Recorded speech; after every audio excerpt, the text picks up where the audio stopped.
Hey, what's up, people? Well, I thought I'd sit outside for a little bit. It's kind of quiet, so I'm gonna go ahead and get into this video. But just to let you know, like I said, I am outside on the porch. You might hear some background noise. However, as the professor was saying, the myth stories have a message. So regardless of whether the characters are real, it's the message that's important. And with that, let's get into it. Triumphs. But the other important thing from that battle is that Horus defeats Seth, but he doesn't kill him. And I think it's a little bit like, and there's a message there, it's a little bit like Star Wars, where till the very end you remember Darth Vader always gets away. I think it's an existential statement. Evil will always be with us. We have to be vigilant. That's why Seth isn't killed in the myth. There's a real basic truth that they're telling you.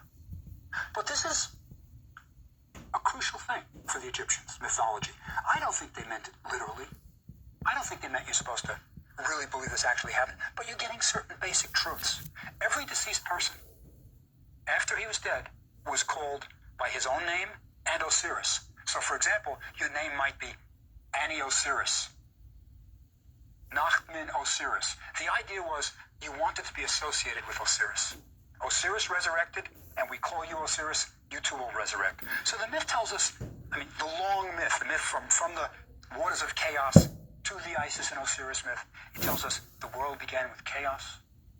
Eventually it was peopled by gods, which give you some order. We do have the good guy winning in the end. And it also tells us, if you behave properly, take the right precautions, you'll be resurrected. There is a life after death. And this is a myth. So that's mythology. But remember I said I wanted to do three things. I wanted to do mythology, I wanted to do religion, and I wanted to do philosophy. And let me say how religion differs. Religion, same questions are handled by religion as mythology. Is there life after death? Various religions give the answer. Christianity will say yes. Judaism doesn't say anything about it. Jewish religion doesn't have anything about life after death. But the important thing about a religious belief is that, one, there's an element of faith. It involves belief. If someone says, I believe in life after death because that's my religion, that ends it. That's the element of belief, and that's fine. But also, we're supposed to believe religious stories in a historical way. These aren't just myths. So, for example, when Moses leads the Israelites out of Egypt, that's believed to be a historical event. Whereas in mythology, it doesn't make sense to say, what was Zeus's birthday? It does make sense to say, what was Moses' birthday? We may not know the answer, but it's a meaningful question because in religion the belief is that a character like Moses actually existed. Unlike, say, the Greeks' gods on Mount Olympus. In a sense, one man's mythology may be another person's religion, but the crucial thing is mythology doesn't take place in historical time. Religion does. Now, what about the third category I said?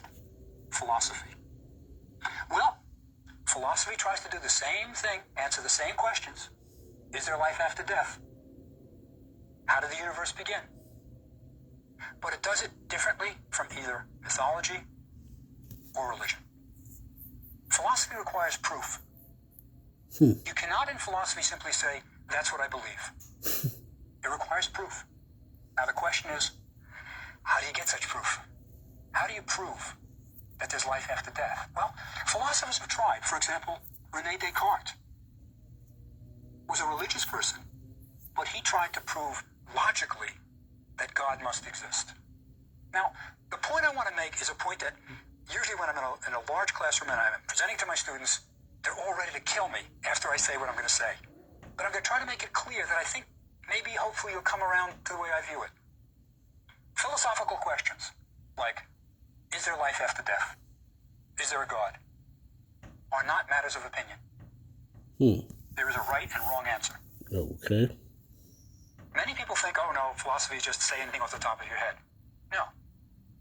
Now, let me try to convince you. I know a lot of you are going, maybe no, I don't think so. Whether there is life after death or not is not a matter of a belief or opinion. It's a fact. Either there is life after death or there isn't. It doesn't matter whether you don't know the answer. That's different from it not being answerable. For example, we may not know how many people are in the next room, but there are either 7 people in the next room or there aren't. And life after death is a question like that. We can't settle it empirically. We can't observe right now, but it has an answer. So philosophical questions have answers. We shouldn't think that they don't. We shouldn't think that they don't. And they're very important. Now, some people may be skeptical that they can be answered. That I can understand. But let me suggest that I think they can.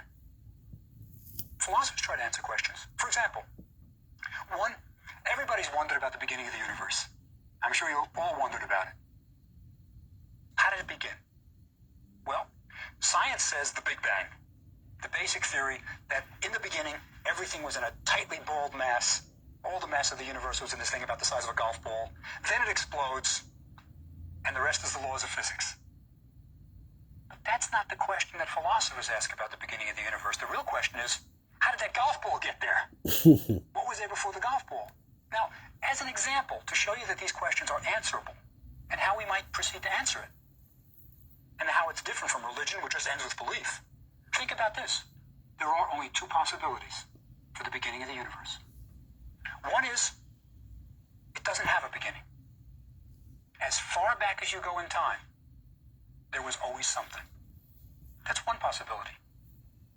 The other possibility is that the universe did begin at a time, and it began out of nothing. At time t0, there was nothing. At time t1, poof, there was something. Almost by magic. It's called ex nihilo. Latin, out of nothing. Those are the only 2 possibilities. Either something came out of nothing, or there was always something. Now, think about it. Just by this simple, kind of simple-minded philosophical exercise, we're almost at the answer to how did the universe begin.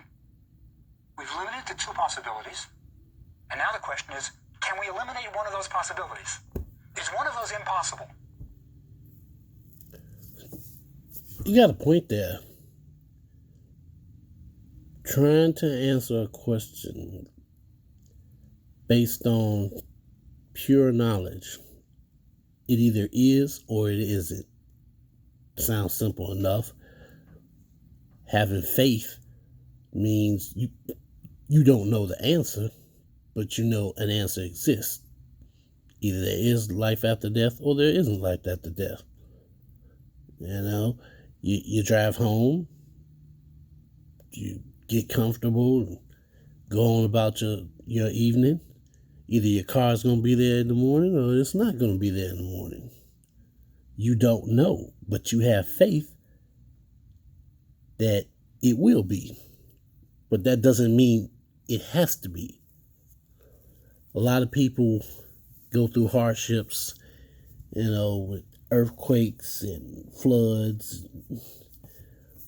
tornadoes, hurricanes. Some of those people, they can't understand why them. There are people that's hurting every day that can't even afford half of the house or the property that they own. And they sit up and they say, why me? Why me? I don't understand.